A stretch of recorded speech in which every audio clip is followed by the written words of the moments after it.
finish our learning target today for solving rational equations. I want to quickly review with you guys what strategies we've been using.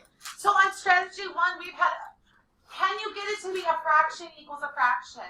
If you can do that easily, like you can in this first example, where I can combine my like terms with that common denominator of that x, I'm left with 7 over 4 is equal to negative 14 over x.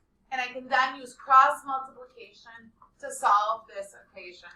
Okay? Questions on strategy number 1? No. Thank you. No. Next, strategy number 2. Okay?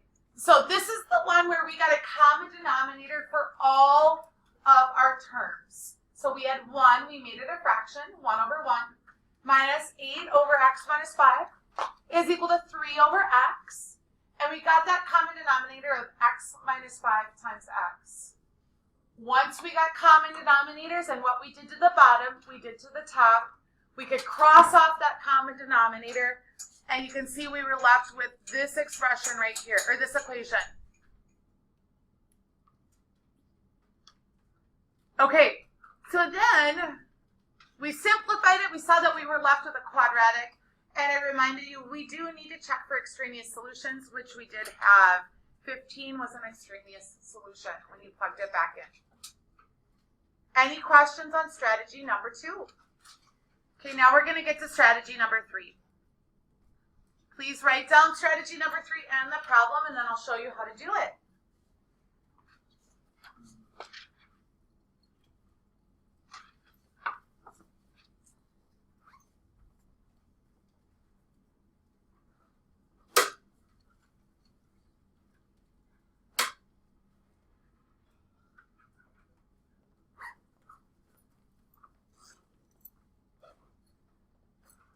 Please remember, guys, that I am not going to be saying you need to solve it this way. You can choose your strategy, whatever works best for you.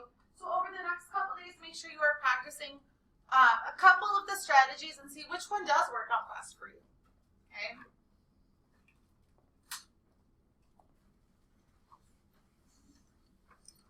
Give you about 30 more seconds to get it all down.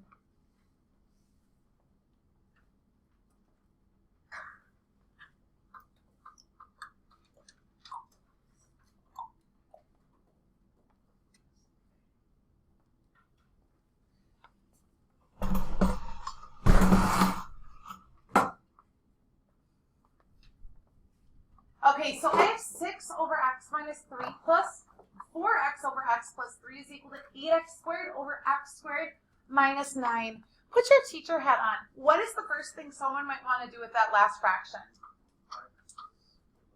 Factor it. Cross out that x squared. Yeah, some people are going to want to cross off those x squareds. I keep coming back to monomials and binomials. A monomial has to cancel a monomial.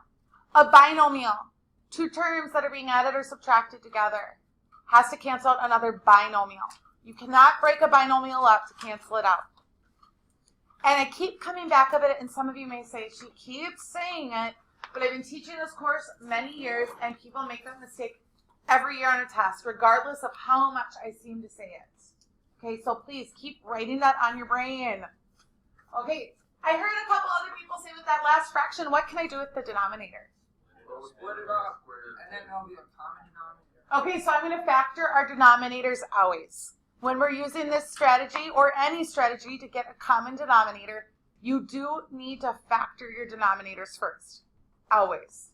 Okay? 6 over x plus 3, or x minus 3 cannot be factored. Plus 4x over x plus 3 cannot be factored. But 8x squared over x minus 3 times x plus 3. So the first thing we need to get from this problem is, remember, whenever we get a common denominator, factor the denominators first. Next, I think some of you can already see what that common denominator is. Raise your hand if you see the common denominator. Don't yell it out, just raise your hand. Sarah, what do you think that common denominator is? X minus 3 times x plus 3. Thank you, Sarah. X minus 3 times x plus 3. No. Are we okay? going on?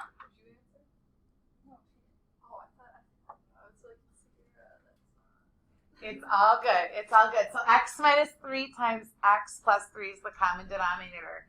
Thank you for all of you who raised your hands. I have an x minus 3. I need an x plus 3. Okay? I have an x plus 3. I need an x minus 3. So on and so forth. But this is a little different strategy. Okay? So what I'm going to do right now is I'm going to multiply the whole thing by the common denominator. And I'm going to say, okay, my common denominator is x minus 3 times x plus 3. Okay? So this is a different strategy. So I could do strategy 2, what I talked about first. Hey, I have an x minus 3. I need an x plus 3. I have an x plus 3. I need an x minus 3. Or I can multiply this entire thing by my common denominator here. And what's going to happen? Well, when I multiply by this fraction, it is essentially multiplying this over 1 times this fraction. Well, what have we learned when we multiply fractions? The factors can cancel out. So this fraction, I'm left with 8x squared. I need to multiply by my common denominator again for my second fraction. I'm distributing it. So I'm distributing this common denominator across to each fraction. So when I do that, I'm going to rewrite it again just so I get that visual. X minus 3 times x plus 3. And what happens? Well, I can cancel it out, right? X plus 3 and x plus 3. So I'm left with equals 4x times x minus 3. Again, I get a common denominator. I multiply the whole thing by the common denominator, so I can't forget about my last fraction here. So you multiply by, say, common denominator over the common denominator over the common denominator? The common denominator over whatever the denominator is. So I take this common denominator and I multiply by the first fraction. Well, that is the common denominator down there. I take the second one. Second fraction's right here, right? And I don't have a common denominator down there, so it's whatever cancels out with it. Does that make sense? Okay, and then we're going to try one more time. I'm going to write down my common denominator, x minus 3 times x plus 3. And what cancels out? X minus 3. So I'm left with 6 times x plus 3 plus 4x times x minus 3 is equal to 8x squared. No, the denominator has now canceled out. Okay, the denominator is now canceled out. I'm going to distribute 6x plus 18 plus 4x squared minus 12x is equal to 8x squared. What do you guys notice? What kind of equation do we have? We have a quadratic. I need to get this 8x squared over to the other side.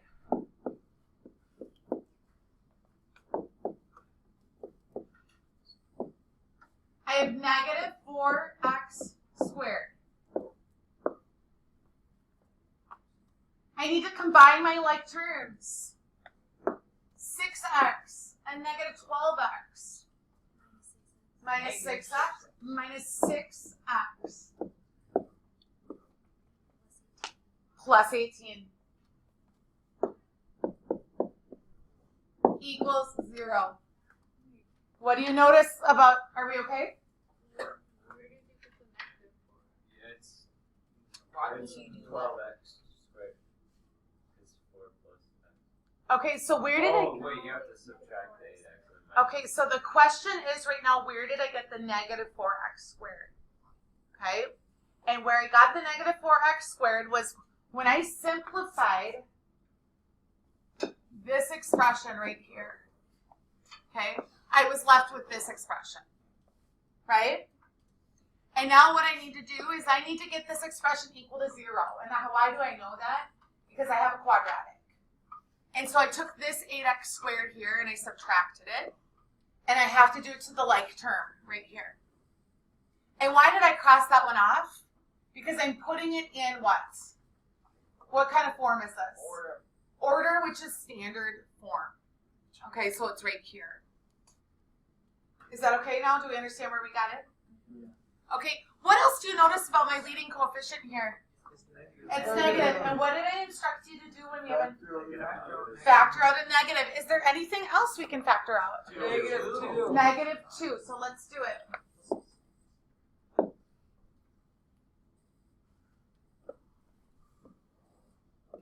So my GCF of a -2 is going right here.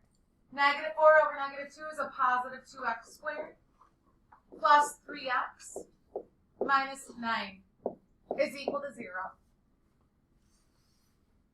In the midst of any type of problem, always be checking in with yourself. What's the end goal here? And the end goal is to what? What do I need to get? What's my final answer going to be? Yeah, what is x? Okay, so I have a quadratic here. Can we factor it? Try it. Why don't you guys try it? Take 30 seconds to a minute right now. Some of you maybe have it already, but I'll give you 30 seconds to try it on your own. And if you are feeling like you're not very good at factoring, now is the time to practice, make mistakes. It's okay. Yes, x is equal to 1 is fine. Right. No, I completely agree. X is equal to 1 is always the nice one for everyone. Yeah. Could we have brought the other side of the thing over and still? Yes. So while you guys, some of you are trying to factor it out, I think what Sierra is trying to ask is, could I have brought these terms or these terms over to this side? Is that what you're asking? Yes, that's totally fine. Okay, that's totally fine. To bring them to the right side of the equal sign. All right. Who has the factors? Raise your hand, please. Who's got the factors? Factors. All right, Emma. 2x plus 3 and x minus 3. 2x plus 3, x minus 3. Let's check. Okay. 2x times x is 2x squared. -6 plus 3x gives us a -3x. And 3 times -3 gives us a -9, so we're really close. Well, if you do 2x minus 3. Raise your hand. Okay, it's okay only because we're on the microphone. Grant, let's hear from you this time. 2x minus 3, x plus 3. Yeah, so perfect. So close. Awesome. Oh, I wrote that down. I didn't say it wrong. It's totally fine. It's no big deal. It's no big deal. Okay. All right. Our goal is to solve for x, set it equal to 0. And I get x is equal. Uh-oh. Are we okay? Is it a question? No. X is equal to -3 over 2. And x is equal to 3. I would suggest making this -1.5 just for the benefit of the calculator. And what I want you to do right now is I'm going to pause this. You're going to check your work. And I'm going to have you do one more problem before we start our homework. Okay? Okay, so ladies and gentlemen, you just have been trying this. Some of you are still pushing your pencil, working on this. I want to kind of chat. The first thing you should do is what do you notice there about that last fraction? Well, you have to separate it. You can factor it. It's perfect square. So I'm going to rewrite this as 7 over x minus 1 minus 5 over 1 is equal to 6 over x minus 1 times x plus 1. Now, strategy 1 would be to get these to be two fractions. So a fraction on my left-hand side of my equal sign and a fraction on my right-hand side. So fraction here and a fraction here. and cross multiply. That's legitimate. Strategy 2 would be to get the common denominators across the board.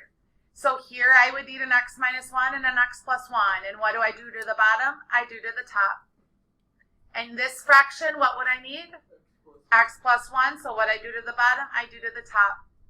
And then what can I do with that denominator? What did we learn yesterday? Cross it all off and solve. What we are doing today now, we're going to multiply this whole thing by x minus 1 times x plus 1, that common denominator.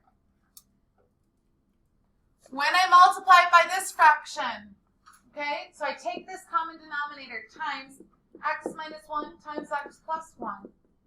What happens? Yeah, it totally crosses off. I'm left with 6. Equals, I do it again, times x minus 1 times x plus 1. Does anything cross off? No. So I'm left with minus 5 times x minus 1, x plus 1.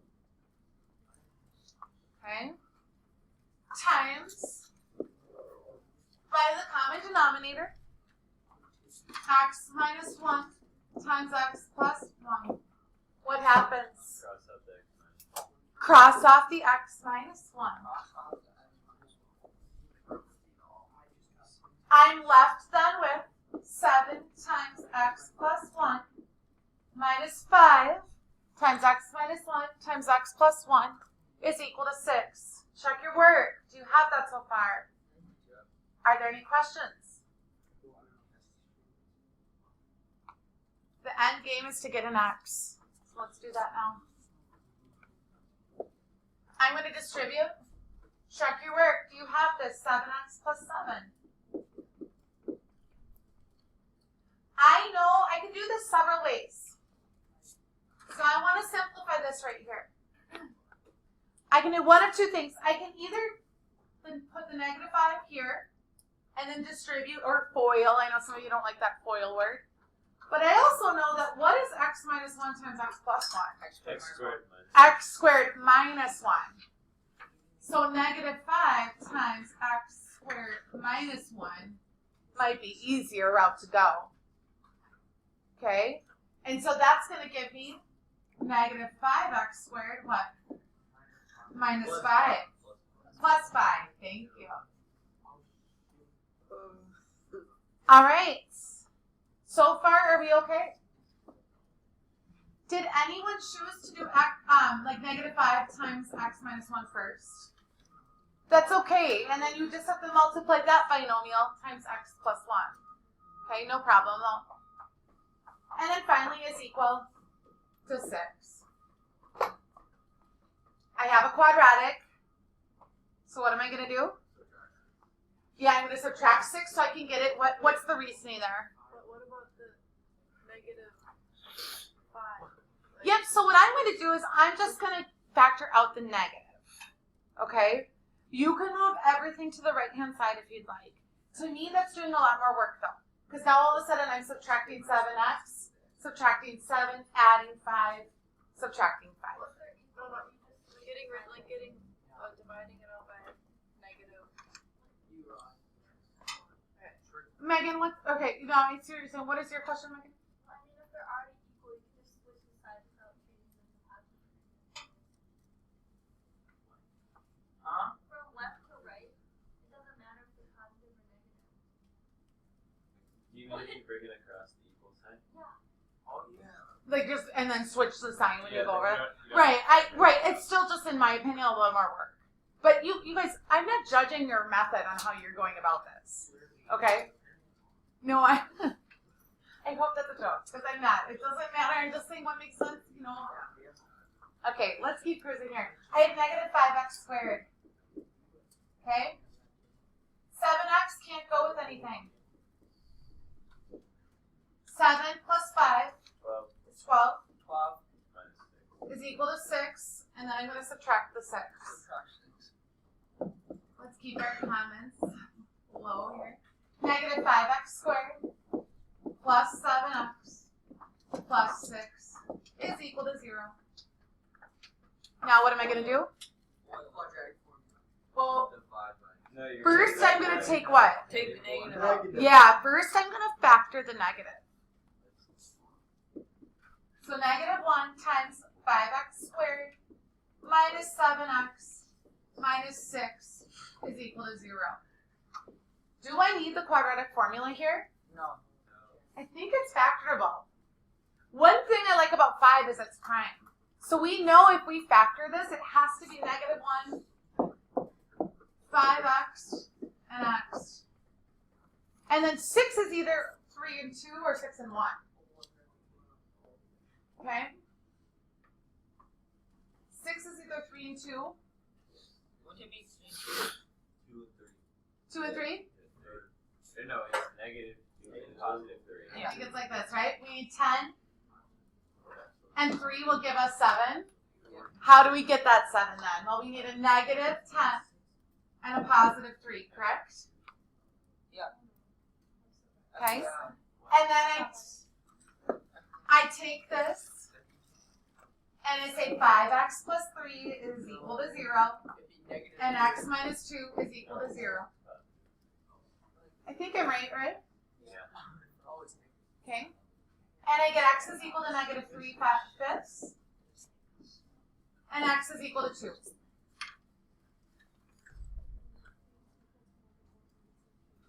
And both of them actually work. Okay, I've already checked it for you.